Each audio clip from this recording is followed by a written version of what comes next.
நம் கொள்கை பரப்பு செயலாளர் சாட்டை துறவுடன் பெறுகிறார்.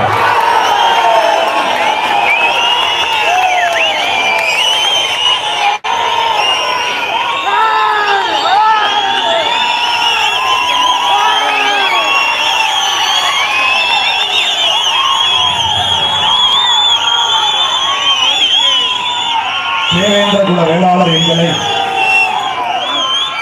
பட்டியலிருந்து வெளியேற்ற வேண்டும் என்று நடந்து கொண்டிருக்கிற இந்த கூட்டத்தில் அமர்ந்திருக்கிற அண்ணன் உள்ளிட்ட அனைவருக்கும் அன்பு வணக்கம். தேனியில் மலைகளும் ஆறுகளும் உண்டு, அங்கே கடல் இல்லை என்று கலைஞர் பாடினார். அந்த கடல் இல்லாத குறையை நிறைத்திருக்கிற இனமான சொந்தங்கள் அனைவருக்கும் என்னுடைய அன்பு வணக்கம். பொதுவாக ஒரு கோரிக்கை முழக்கத்தை வைத்து போராடுகிற கட்சிகள்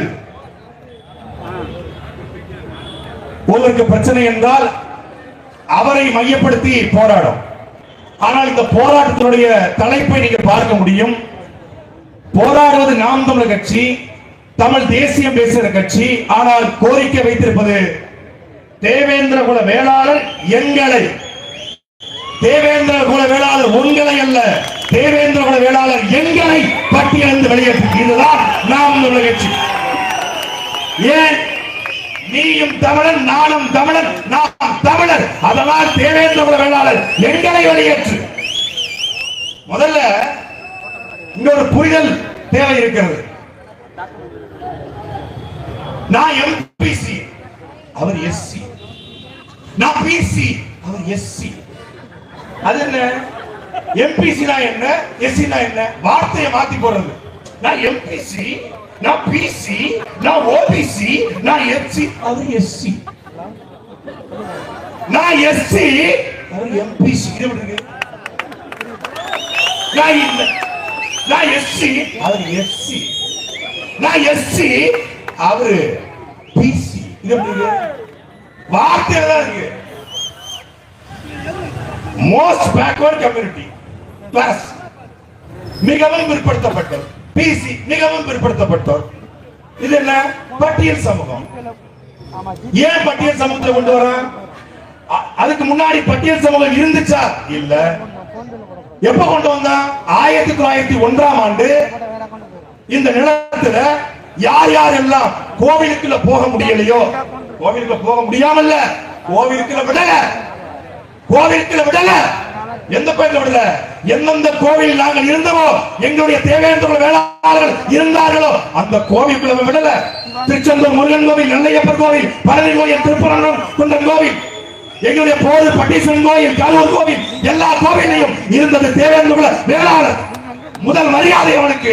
அந்த கோவில்ல இங்க வந்தா நாயக்க மன்ன யாரா போர் சமூகம் வீரமா போராடுறா, ஏத்து சண்டை போடுறா அப்படின்னு பார்த்த உடனே இன படுகொலை பண்ணா, ஜெனோசைட் பண்ணா, அடிச்சு விரட்டுறா. யார? நாடார்களை, இங்க இருக்கிற தேவேந்திர வேளாளர்களை அடிச்சு விரட்டுறா. அப்படி அடிச்சு விரட்ட சமூகம் என்ன ஆகும்? ஈழத்துல அடிச்சு விரட்ட சமூகம் உலகம் முழுக்க அகதியா போச்சு. அப்படி தமிழ்நாட்டுக்குள்ளே அடிச்சு விரட்டப்பட்ட சமூகம் அகதிகளாக நிலம் இழந்திருந்துச்சு, கோவில் உரிமை இழந்திருந்துச்சு. கோவில் உரிமை இழந்திருந்தா வெள்ளக்காரன் வந்தா கோவிலுக்குள்ள போக முடியாதா? பிராமணர் கூட அவங்க புழங்க முடியாதா? தெருக்குள்ள போக முடியாதா? அதனால அவங்க டிப்ரஸ்ட் கிளாஸ், டிசி அப்படின்னு கொண்டு வராங்க.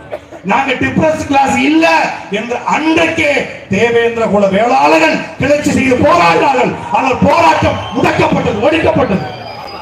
பிறகு இந்தியா முழுக்க மக்கள் தொகை கணக்கெடுப்பான் ஜேஹெச் கட்டன் என்பவர் 1931 தொடங்கப்பட்ட மக்கள் தொகை கணக்கெடுப்பு 1936 ஜூன் மாதம் 6ஆம் தேதி அறிவிக்கப்படுகிறது. அதுலதான் முதல் முறையாக போர்க்குடி சமூகமாக ஏறும் போரும் குலத்தொழிலாக. ஏன் பச்சை சிறப்பு?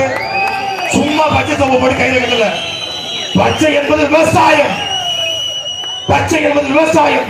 எங்களுடைய ஏர் போருக்கு போனா ரத்தம் வரத்தான செய்யும், சண்டையில கிடையாது சட்டை இருக்கிற மாதிரி. அதனால சிகப்பு, பச்சை சிகப்பு. அதை ஏந்தி ஏறும் போரும் எங்கள் குலத்தொழில், வீரமும் விவசாயமும் எங்கள் தொழில் என்று அன்றைக்கு நின்றார். அந்த சமூகத்தை கொண்டு போய் பட்டியல் அடைச்சான். பட்டியல் அடைத்து அவர்கள் ஒடுக்கப்பட்டவர்கள், பிற்படுத்த தாழ்த்தப்பட்டவர்கள் அவன் சொன்னான். அண்ணன் சொன்னாங்க, அருண்ஜேசின நான் தாழ்ந்தவன் அல்ல, தாழ்த்தப்பட்டவன் என்னை தாழ்த்தவர் அவன் தான் அயோக்கிய போய. நான் ஒடுக்கப்பட்டவன் அல்ல, நான் ஒடுக்கியவன் அல்ல, ஒடுக்கப்பட்டவன். எவன் ஒடுக்கியது? அதான் இருக்க கேள்வி. அப்போ அந்த சமூகம் தொடர்ச்சியாக 100 ஆண்டு காலமாக கண்டு கொண்டிருக்கிறது. நான் இந்த நிலத்துல விவசாயம் செஞ்சேன். எனக்கு தெரிஞ்சு எங்க ஊர்ல 30 ஏக்கர் 40 ஏக்கர் எங்களுடைய தேவேந்திர சொந்தங்கள் வச்சிருக்கான். அவன் எப்படா ஒடுக்கப்பட்டவன்? பண்ணையார் எப்படா ஒடுக்கப்படுவான்? எங்க வாழ்றாங்க தேவேந்திர வேளாளர்? எங்க வாழ்றாங்க? காவிரி கரையினுடைய இரு புறமும், வைகை ஆத்துக்கரையினுடைய இரு புறமும், தாமிரபரணி ஆத்துக்கரையுடைய இரு புறமும். ஆத்து பக்கத்துல யார் வாழ்வா? யார்கிட்ட விவசாயம் இருக்கோ, யார்கிட்ட நிலம் இருக்கோ அவன் தான் ஆற்றங்கரையில் வாழ்வான். உலகத்தின் நாகரிகம் ஆற்றங்கரை நாகரிகம். ஆற்றங்கரை நாகரிகத்தில் வாழ்ந்தவன் கீழடியில கிடைக்கல. வாழ்ந்தது தேவரா, தேவேந்திரா, கோடாரா, நாடாரா, பிள்ளமரா, செட்டியாரா கிடைக்கல. கிடைச்சது என்ன? வாழ்ந்தவன் தமிழன் ஆற்றங்கரை நாகரிகத்தில் வாழ்ந்தான் என்று கிடைத்தது. ஆற்றங்கரையில் வாழ்ந்தவன் தேவேந்திர குல வேளாளர்கள். தேவேந்திர குல வேளாளர் வேற, தேவர் வேற, நாடார் எல்லாம் ஒரே அண்ணன் தம்பி அக்கா மாமா மச்சன் தான். மொத்தமா இங்க ஒரு கல்லரு, ஒரு பிரமலை கல்லரு, ஒரு மரவரு, ஒரு தேவேந்திரரு, ஒரு ஆதி தமிழரு, ஒரு கோணாரு நிப்பாட்டுவான். அருணாகரை அவுத்து விட்டுருவான். வித்தியாசத்தை கண்டுபிடிச்சு பார்ப்போம். கண்டுபிடிச்சு நான் ஏதோ ஏசி வீசி என்னால வெள்ளையாயிட்டேன். இல்லைன்னா நானும் எங்க அண்ணன் மாதிரிதான் இருப்பேன்.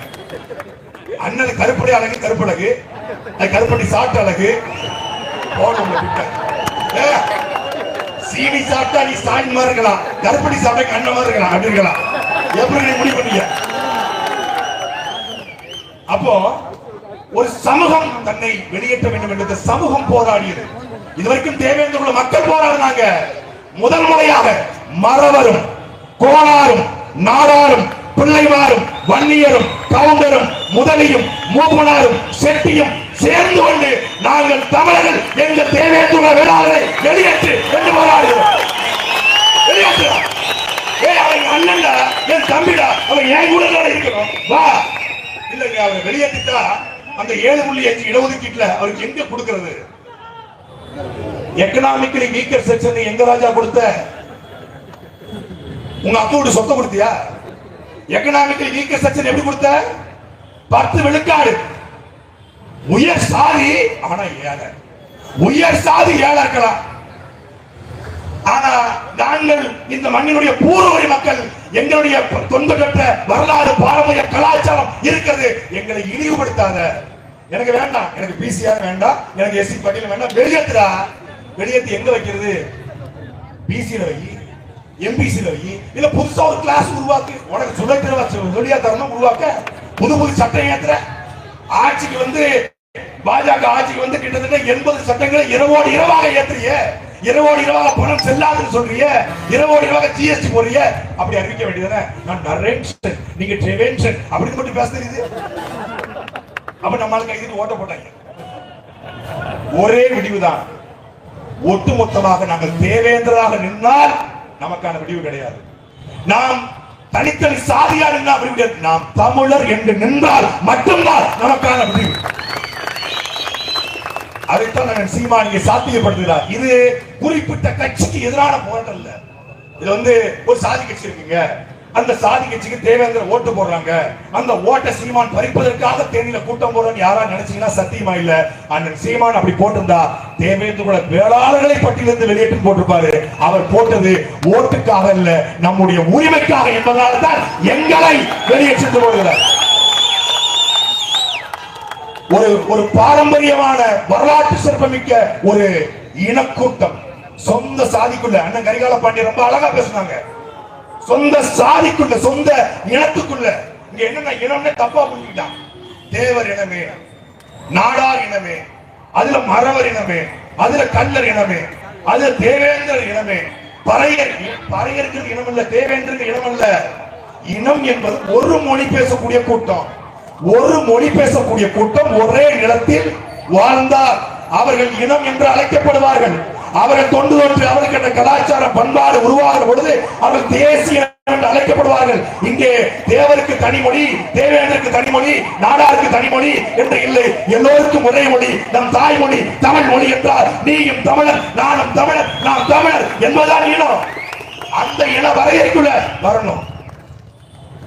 இந்த கூட்டத்தை பார்த்தே பல பேர் டர்ரா இருப்பானுங்க. இதுக்கப்புறம் இதே இடத்துல கூட்டம் போட்டா இந்த மாதிரி கூட்டம் வருமா? சொன்ன மாதிரி தமிழ்நாட்டு அரசியல்ல ஒரு கூட்டத்துல வாழ்க ஒளிக முழக்கம் இல்லாம ஏய் ஏய் மரத்துல ஏறாத, ஏய் ஏய் அங்க கரண்ட் போகுது, இறங்கி சேர தூக்காத, நாற்காலியை தூக்காத, சேர தூக்காத, அணியில் போய் அந்த கரண்ட் கம்பியை கடிச்சிடாத அப்படின்னு சொல்லாத ஒரு கூட்டம். கூட்டம் முடிந்த பிறகு கூட்டத்தில் போடப்பட்ட பிளாஸ்டிக் குவளைகளை குப்பைகளை எடுத்து ஒரு ஓரத்தில் போட்டு அதையும் அப்புறப்படுத்துகிற ஒரு கூட்டம் தமிழ்நாட்டு அரசில் உண்டென்றால் அது நாம் தமிழ் கட்சி மட்டும்தான். ஒரு ஒழுக்கமான கூட்டத்தை. அதனால நாங்க எப்போதுமே காவல்துறை போய் அனுமதி கேட்கறது இல்ல, தகவல் சொல்ல தான் போவோம். ஐயா தேனியில இந்த மாதிரி நாங்க ஒரு பங்களா மேல ஒரு கூட்டம் போடுறோம், எதுக்கு சொல்றீங்க? எப்படி அனுமதி வேணுமா? அனுமதியை தர முடியாது. யாரு கேட்டது? நாங்க அனுமதியை கேட்கலையே, ஜஸ்ட் இன்ஃபர்மேஷன், தகவலை சொல்றோம், அவ்வளவுதான். காவல்துறை பாதுகாப்பு அது இங்க தேவையில்லை. காவல்துறை எங்களுக்கு பாதுகாப்பு இல்லை, நாங்க தான் தமிழ்நாட்டுக்கே பாதுகாப்பு சொல்லுவாங்க.